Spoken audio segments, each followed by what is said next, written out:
Hello and welcome to today's 5 at 5. This is the day the Lord has made. Let us choose to rejoice and be glad in it. I am so excited to be with you today, coming out of such a powerful weekend last week, Holy Week, and then just such a wonderful resurrection Sunday. And so I've been thinking about how it doesn't just stop with Sunday, the resurrection, right? What I want to suggest to us today is that because he lives, everything changes. Because he lives, everything changes. I want to look at 2 Corinthians chapter 5, verse 17, and it says, "Therefore, if anyone is in Christ, the new creation has come, the old has gone, the new is here." Therefore, if anyone is in Christ, the new creation has come, the old has gone, the new is here. I'd like to suggest, just because Resurrection Sunday is over, like Easter Sunday is over, that resurrection power, it still is alive, right? The empty tomb, it's not just a fact, a historical fact, it's a transformational force. And so because Jesus lives, we are not who we used to be, and we don't have to live like we used to live. Isn't that a blessing? We don't have to live like we used to live. It's not just an event, it's an invitation to live differently. And so what is the reality of the resurrection for you? What does that look like? How does that manifest in our lives day by day? Well, the first thing I'd like to look at today is I'd like to look at the fact that because of the old being gone and the new being here, Jesus gives us a new identity. We have a new identity. And so here's the important thing to remember. We're not bound by our past. We're not defined by our past. We are defined by the power that raised Jesus from the dead.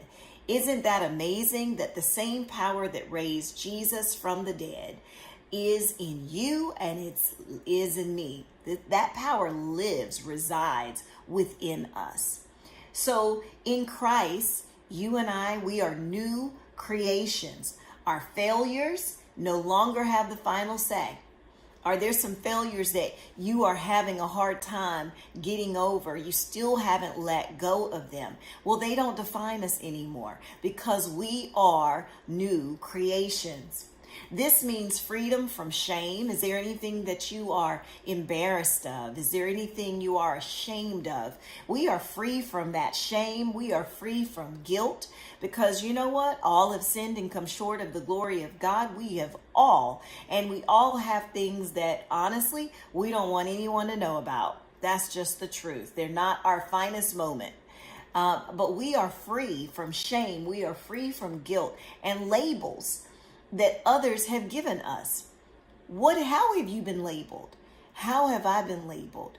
What are these labels? Are we trying to live according to these labels or run away from them? They don't really matter because others have given us these labels, or we maybe have labeled ourselves, but we are free of that.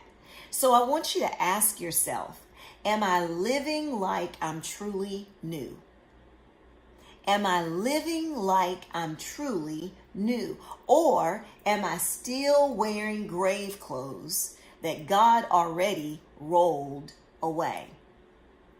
Am I still wearing grave clothes God already rolled away? This is something for us to consider.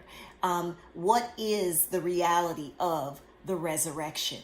This is not just, we just had Easter and we're done and no, there needs to be, what is the implication? What is the reality of living in the resurrection and living with resurrection power? Well, I pray that you will take this to heart and just consider, do I recognize that all things have been made new in my life? And how am I living the resurrection power out day by day? Well, I pray, take this to heart, share it with someone else, and I pray that it has blessed you as you meditate. Don't stop after you turn it off. Just keep meditating. Where's the power that raised Jesus from the dead? How is that manifested in my life?